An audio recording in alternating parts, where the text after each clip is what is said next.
Hello friends. तो जैसा कि हमने अपने थर्ड लेक्चर में डिस्कस कर रहे थे अबाउट यूनिट्स ऑफ कंसंट्रेशन कि किस तरह से हम सॉल्यूशन की कंसंट्रेशन को एक्सप्रेस करते हैं, तो उसके लिए हमने 3 यूनिट्स ऑफ कंसंट्रेशन को कल अपने लेक्चर में डिस्कस किया था।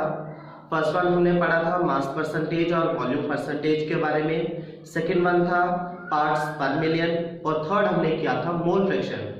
अब जो हम आज डिस्कस करने जा रहे हैं fourth unit of concentration which is molarity. तो मोलैरिटी को हम डिनोट करते हैं कैपिटल एम से। मोलैरिटी है, इसको हम डिफाइन करते हैं as the number of moles of solute dissolved per litre और 1000 मिलीलीटर ऑफ द सॉल्यूशन। कि अगर हमारे पास 1 लीटर सॉल्यूशन है, उस 1 लीटर सॉल्यूशन में सॉल्यूट के जितने नंबर ऑफ मोल्स होंगे उतनी उस सॉल्यूशन की होगी मोलैरिटी।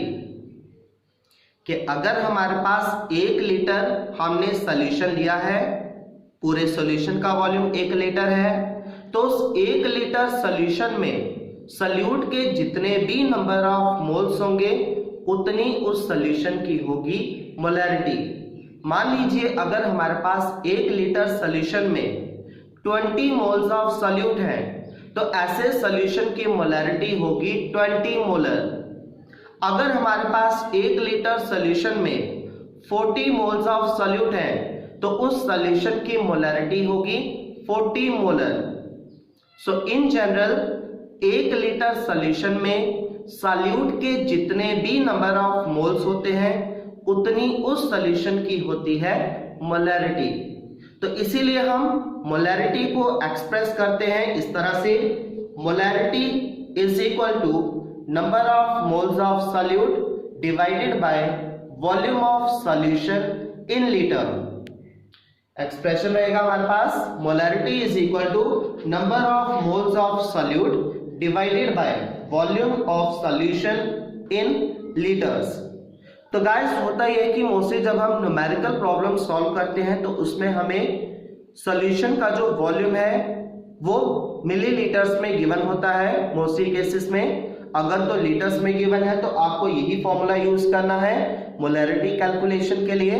बट अगर सॉल्यूशन का वॉल्यूम हमें लीटर्स की जगह पे मिलीलीटर्स में गिवन होगा तो ऐसे केसेस में हमें उस फॉर्मूला को एक्सप्रेस करना होगा इस तरह से, number of moles of solute divided by volume of solution in millilitres. कि अगर हमें सॉल्यूशन का वॉल्यूम मिलीलीटर्स में गिवन है तो हमें इसी रेशियो को 1000 से मल्टीप्लाई करना है, क्योंकि 1 लीटर में 1000 मिलीलीटर्स प्रेजेंट है।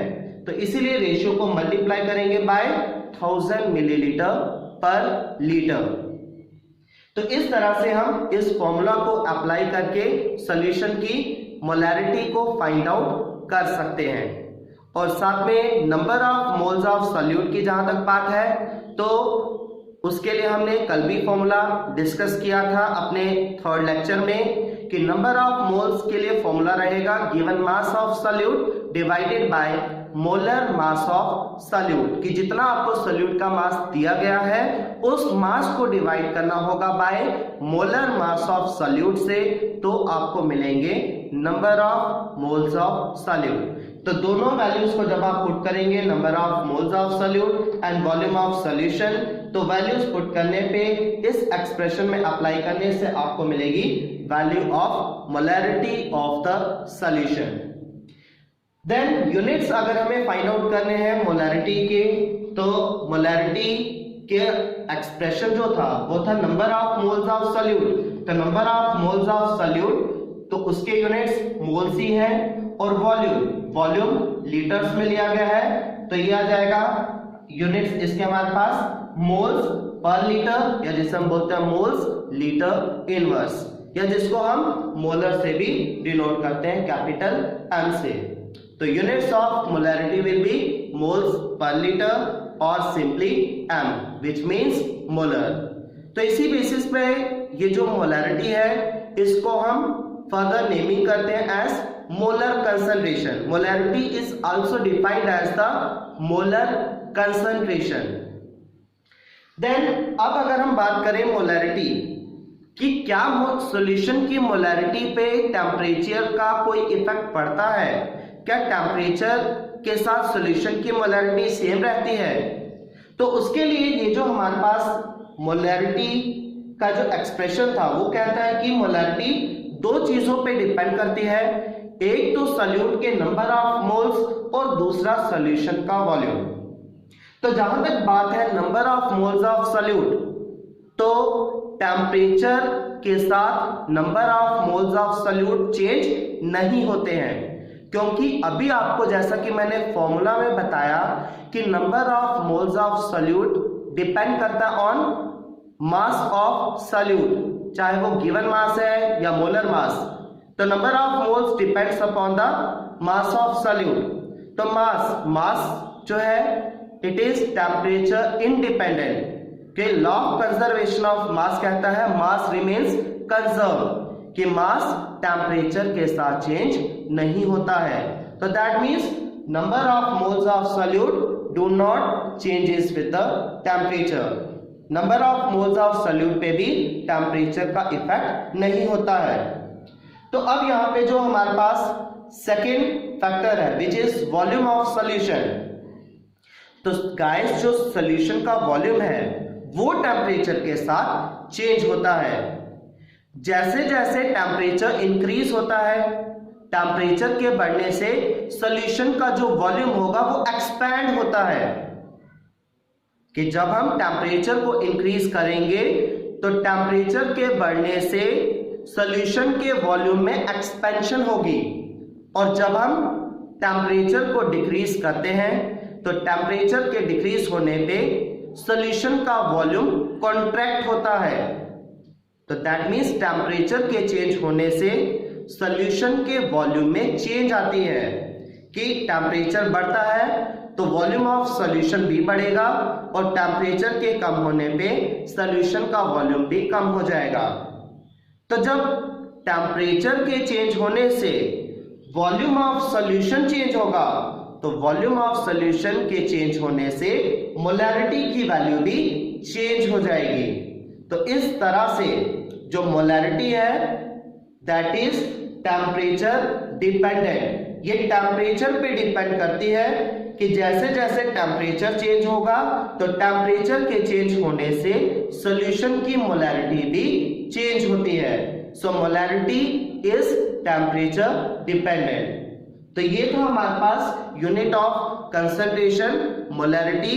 तो मोलैरिटी जो है it is defined as the number of moles of solute dissolved per litre of solution, या एक्सप्रेस करना हो तो हम कहेंगे number of moles of solute divided by volume of solution in litres, और इसके यूनिट्स है मोल्स पर लीटर, या सिंपली कैपिटल एम से हम डिनोट करते हैं विच means molar. And molarity is temperature dependent, जिसकी वजह से इसकी ये डिसएडवांटेज भी है। मोलैरिटी की ये डिसएडवांटेज है कि इसकी वैल्यू टेम्परेचर के साथ चेंज हो जाती है। तो मोलैरिटी टेम्परेचर पे डिपेंड करती है कि अगर हम टेम्परेचर को चेंज करेंगे तो उससे सॉल्यूशन की मोलैरिटी भी चेंज होती है। तो ये था गाइस हमारे पास fourth unit of concentration which is molarity. The next unit of concentration हम डिस्कस करेंगे विच इज मोलैलिटी।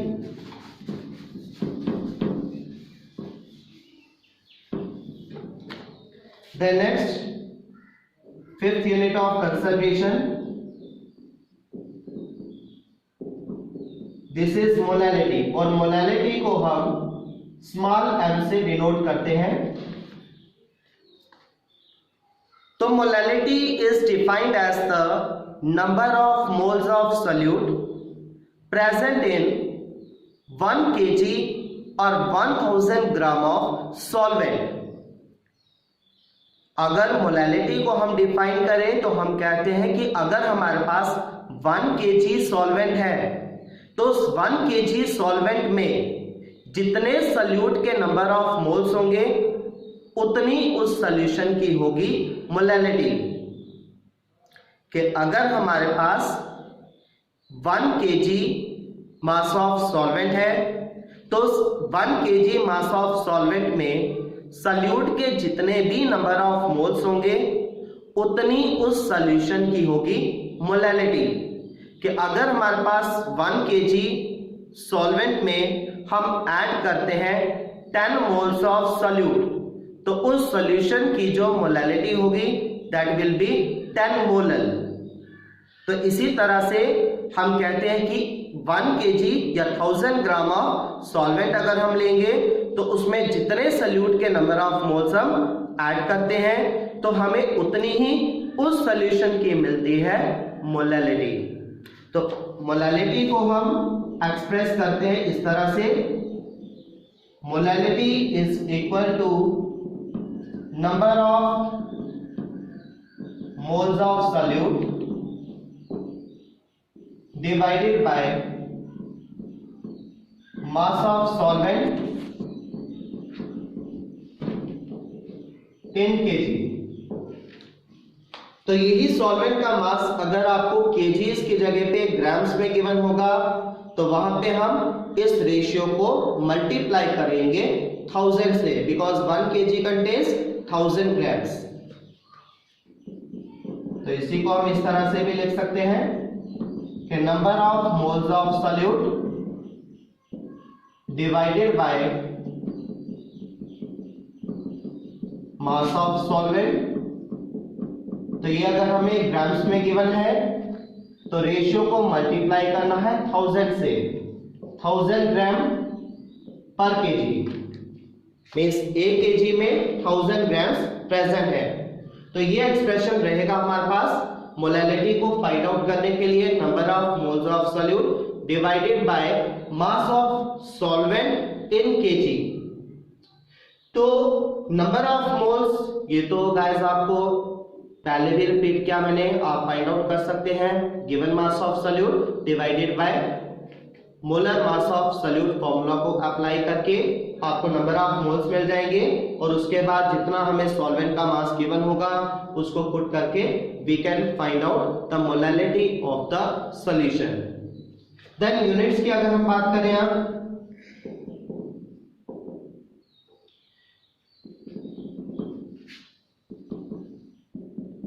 तो मोलैलिटी दो चीजों पे डिपेंड कर रही है, number of moles of solute और मास ऑफ सॉल्वेंट पे।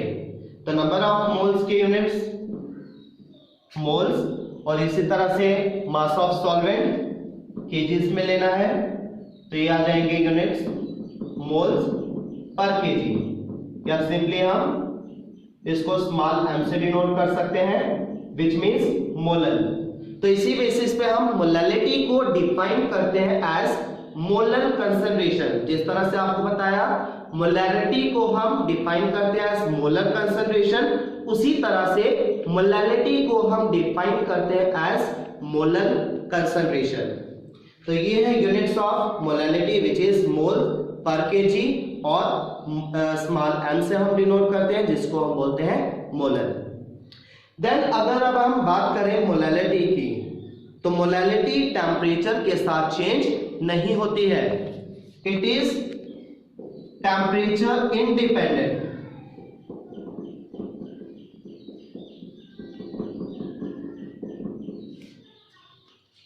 मोलैलिटी इज टेम्परेचर इंडिपेंडेंट, मतलब मोलैलिटी की जो वैल्यू है वो टेम्परेचर के साथ चेंज नहीं होती है, क्योंकि मोलैलिटी दो चीजों पे डिपेंड कर रही है, number of moles of solute, जो कि आपको मैंने पहले भी बताया कि टेम्परेचर के चेंज होने पे नंबर ऑफ मोल्स में चेंज नहीं आती है, और दूसरा फैक्टर है मास ऑफ सॉल्वेंट। तो मास, अगेन मास ही आया, तो मास टेम्परेचर के साथ चेंज नहीं होता है।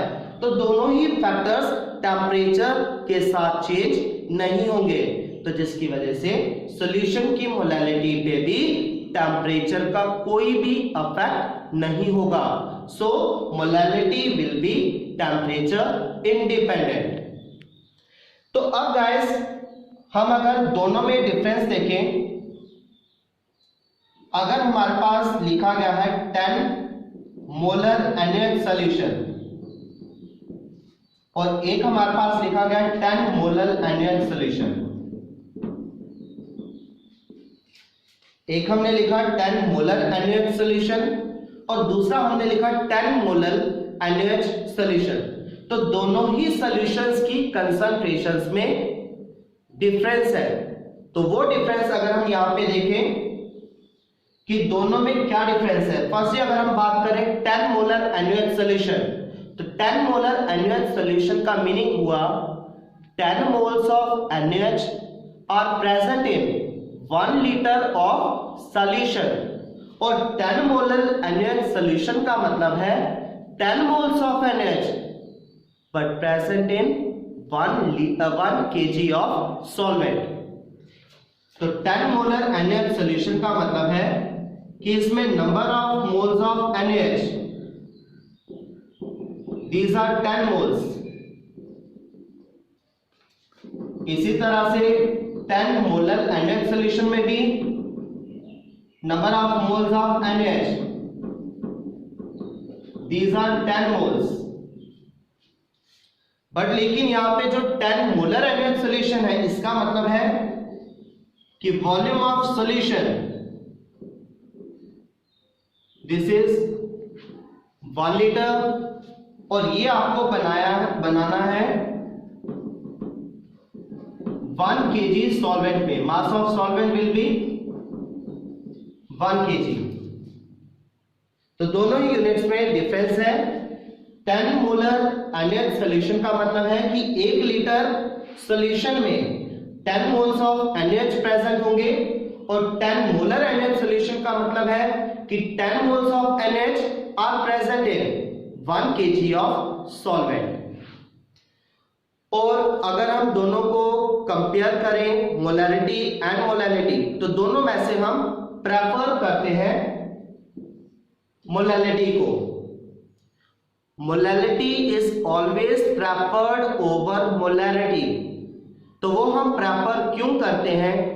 क्योंकि जो मोलैलिटी की वैल्यू है वो टेम्परेचर के साथ चेंज नहीं होती है, जबकि मोलैरिटी की जो वैल्यू है वो टेम्परेचर के साथ चेंज हो जाती है, जो कि हमने पहले भी डिस्कस किया कि molarity is temperature dependent and molality is temperature independent. कि जो मोलैलिटी की वैल्यू होगी, मोलैलिटी टेम्परेचर के साथ चेंज नहीं होगी, जबकि मोलैरिटी की जो वैल्यू है उसमें वॉल्यूम ऑफ सॉल्यूशन की इन्वॉल्वमेंट है, जिसकी वजह से मोलैरिटी की वैल्यू टेम्परेचर के साथ चेंज हो जाती है। तो मोलैरिटी टेम्परेचर के साथ चेंज होती है, जिसकी वजह से हम मोलैरिटी के बजाय मोलैलिटी को प्रेफर करते हैं। तो इसीलिए हम कहते हैं molality is always preferred over molarity, जो कि काफी टाइम जब आप प्रैक्टिकल्स में जाएंगे वहां पे वाइवा में भी ये क्वेश्चन मोस्टली पूछा जाता है कि why does molality is preferred over molarity. तो याद रखना है कि जो मोलैलिटी ऑफ सॉल्यूशन है that is temperature independent, while molarity of solution is temperature dependent. So that's why molality is always preferred over molarity. तो guys ये था हमारे पास unit of concentration molality. The next unit of concentration discuss करेंगे which is normality.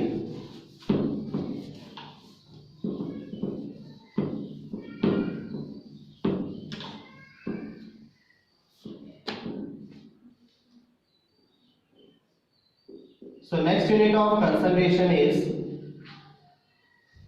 normality, और normality को हम denote करते हैं कैपिटल N से। And normality is defined as the number of gram equivalents of solute present in 1 liter of solution। कि अगर हमारे पास 1 लीटर सॉल्यूशन है, उस 1 लीटर सॉल्यूशन में सॉल्यूट के जितने नंबर ऑफ ग्राम इक्विवेलेंट्स होंगे उतनी उस सॉल्यूशन की होगी नॉर्मेलिटी। कि अगर हमारे पास 1 लीटर सॉल्यूशन है तो उस 1 लीटर सॉल्यूशन में सॉल्यूट के जितने नंबर ऑफ ग्राम इक्विवेलेंट्स होंगे उतनी उस सॉल्यूशन की होगी नॉर्मेलिटी। तो इसीलिए हम नॉर्मेलिटी को एक्सप्रेस करते हैं इस तरह से, normality is equal to number of gram equivalents of solute divided by volume of solution in litres. तो इसी तरह से अगर हमें सॉल्यूशन का वॉल्यूम लीटर्स की जगह पे मिलीलीटर्स में गिवन होगा तो रेशियो को हम मल्टीप्लाई करेंगे 1000 से, 1000 मिलीलीटर पर litre. So number of gram equivalents of solute divided by volume of solution. तो ये अगर हमें इन मिलीलीटर्स में गिवन है तो रेशियो को मल्टीप्लाई करना हमें 1000 से, 1000 मिलीलीटर पर लीटर। तो ये फॉर्मूला अप्लाई करके हम फाइंड आउट कर सकते हैं नॉर्मेलिटी ऑफ सॉल्यूशन। देन अगर हम यूनिट्स की बात करें तो इसी एक्सप्रेशन से हमें नॉर्मेलिटी के यूनिट्स मिलते हैं। So normality is equal to, ratio है नंबर ऑफ ग्राम इक्विवेलेंट्स, तो इसकी यूनिट्स ग्राम इक्विवेलेंट्स ही है, and then volume of solution, तो ये लीटर्स में लेना है, तो units will be gram equivalent per litre, या जिसको हम डिनोट करते हैं एन से, विच मीन्स नॉर्मल। तो इसीलिए हम नॉर्मेलिटी को नॉर्मल कंसंट्रेशन भी डिफाइन करते हैं। तो normality is the number of gram equivalents of solute dissolve per litre of the solution, कि 1 लीटर सॉल्यूशन में जितने सॉल्यूट के नंबर ऑफ ग्राम इक्विवेलेंट्स होंगे उतनी उस सॉल्यूशन की होगी नॉर्मेलिटी। तो नॉर्मेलिटी जो है मोलैरिटी की तरह ये भी टेम्परेचर पे डिपेंड करती है, it is also temperature dependent. तो मोलैरिटी की तरह नॉर्मेलिटी की वैल्यू भी टेम्परेचर के साथ चेंज हो जाएगी, it is also temperature dependent, क्योंकि नॉर्मेलिटी भी 2 फैक्टर्स पे डिपेंड करता है, number of gram equivalents and then volume of solution. तो जो ग्राम इक्विवेलेंट्स है फर्दर उसमें मास ही हमें मिलेगा जो कि टेम्परेचर के साथ चेंज नहीं होता है। तो ग्राम इक्विवेलेंट्स जो है ये टेम्परेचर के साथ चेंज नहीं होंगे, जबकि सॉल्यूशन का जो वॉल्यूम है ये टेम्परेचर के साथ चेंज होता है। तो जब सॉल्यूशन का वॉल्यूम टेम्परेचर के साथ चेंज होगा तो उसकी वजह से सॉल्यूशन की नॉर्मेलिटी भी चेंज हो जाएगी। तो इसीलिए नॉर्मेलिटी जो है इट इज टेम्परेचर डिपेंडेंट, कि ये टेम्परेचर पे डिपेंड करती है नॉर्मेलिटी, कि अगर हम टेम्परेचर को चेंज करेंगे तो सॉल्यूशन की नॉर्मेलिटी में भी चेंज आ जाएगी। So normality is also temperature dependent. तो अगर हमारे पास सपोज एक सॉल्यूशन है जिसकी कंसंट्रेशन में लिखा गया है 10 नॉर्मल एनएच सॉल्यूशन, तो इस 10 नॉर्मल एनएच सॉल्यूशन का मीनिंग होगा कि number of gram equivalents of NaH, कि इस NaH सॉल्यूशन में NaH के नंबर ऑफ ग्राम इक्विवेलेंट्स है 10 gram equivalent, and then solution का वॉल्यूम होगा इसमें 1 लीटर्स। 10 नॉर्मल NaH सॉल्यूशन का मतलब है कि 1 लीटर NaH सॉल्यूशन है जिसमें से 10 ग्राम इक्विवेलेंट्स ऑफ NaH प्रेजेंट है, कि number of gram equivalents of NaH these are equal to 10 gram equivalents and volume of solution will be 1 liter। तो ये है guys normality, number of gram equivalents of solute divided by volume of solution in litres. अब जैसे कि यहाँ पे एक term आई है नंबर ऑफ ग्राम इक्विवेलेंट्स, तो इसको हमें किस तरह से फाइंड आउट करना है तो उसके लिए कुछ फॉर्मूलाज आप नोट डाउन कर लीजिए, जिसके बेसिस पे हम फाइंड आउट कर सकते हैं number of gram equivalents.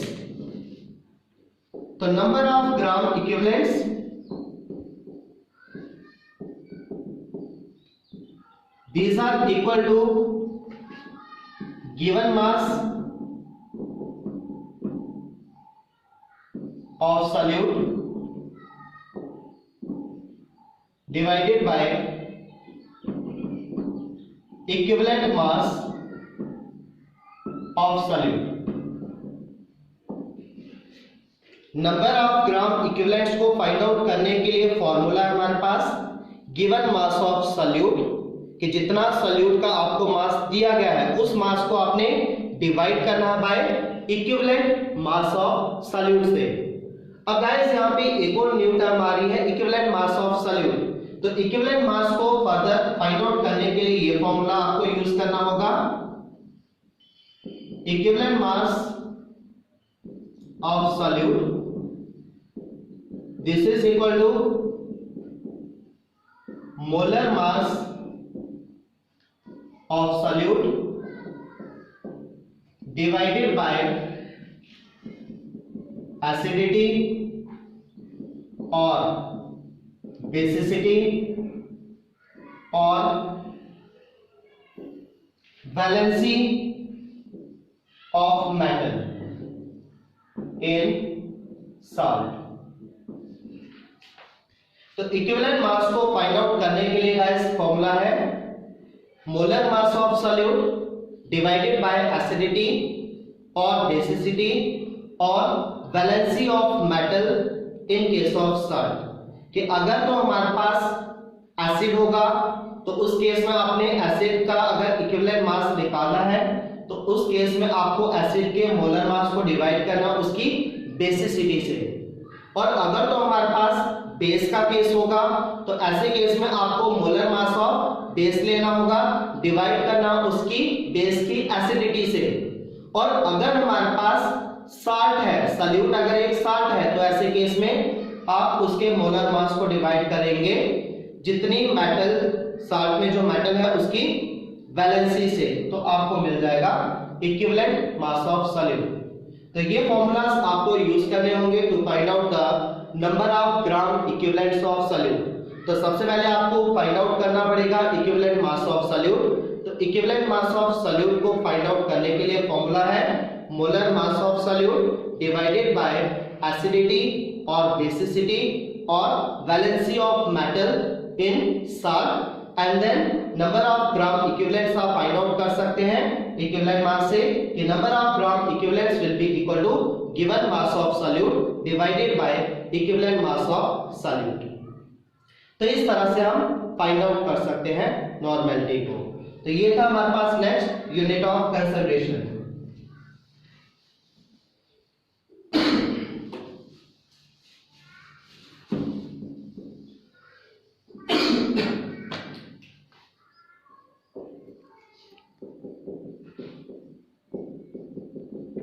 Then last unit of concentration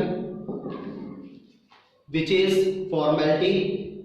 तो फॉर्मेलिटी को हम डिफाइन करते हैं as the number of formula mass of solute divided by volume of solution in litres. So formality is defined as the number of formula masses of solute dissolve per litre of the solution, कि 1 litre solution में solute के जितने number of formula masses होंगे उतनी उस solution की होगी formality. तो इसके लिए हमारे पास फॉर्मूला रहेगा number of formula mass of solute divided by volume of solution in litre. और इसी तरह से अगर सॉल्यूशन का वॉल्यूम हमें लीटर्स की जगह पे मिलीलीटर्स में गिवन होगा तो गाइस आपने इस रेशियो को मल्टीप्लाई कर देना है 1000 मिलीलीटर पर लीटर से। तो इस तरह से हम फाइंड आउट कर सकते हैं फॉर्मेलिटी को।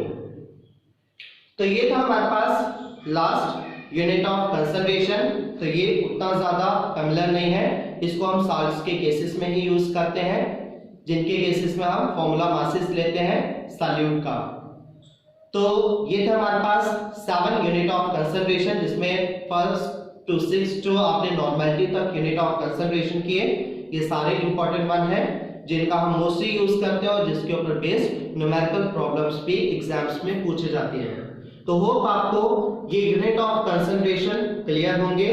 तो हमारा जो नेक्स्ट लेक्चर होगा तो उसके लिए आपको हमारे चैनल को सब्सक्राइब करना पड़ेगा, ताकि आप हमारे नेक्स्ट लेक्चर की जो नोटिफिकेशन है उसको इजीली पा सके। तो उसके लिए हमारे चैनल को सब्सक्राइब करना ना भूलें। So stay tuned, thank you.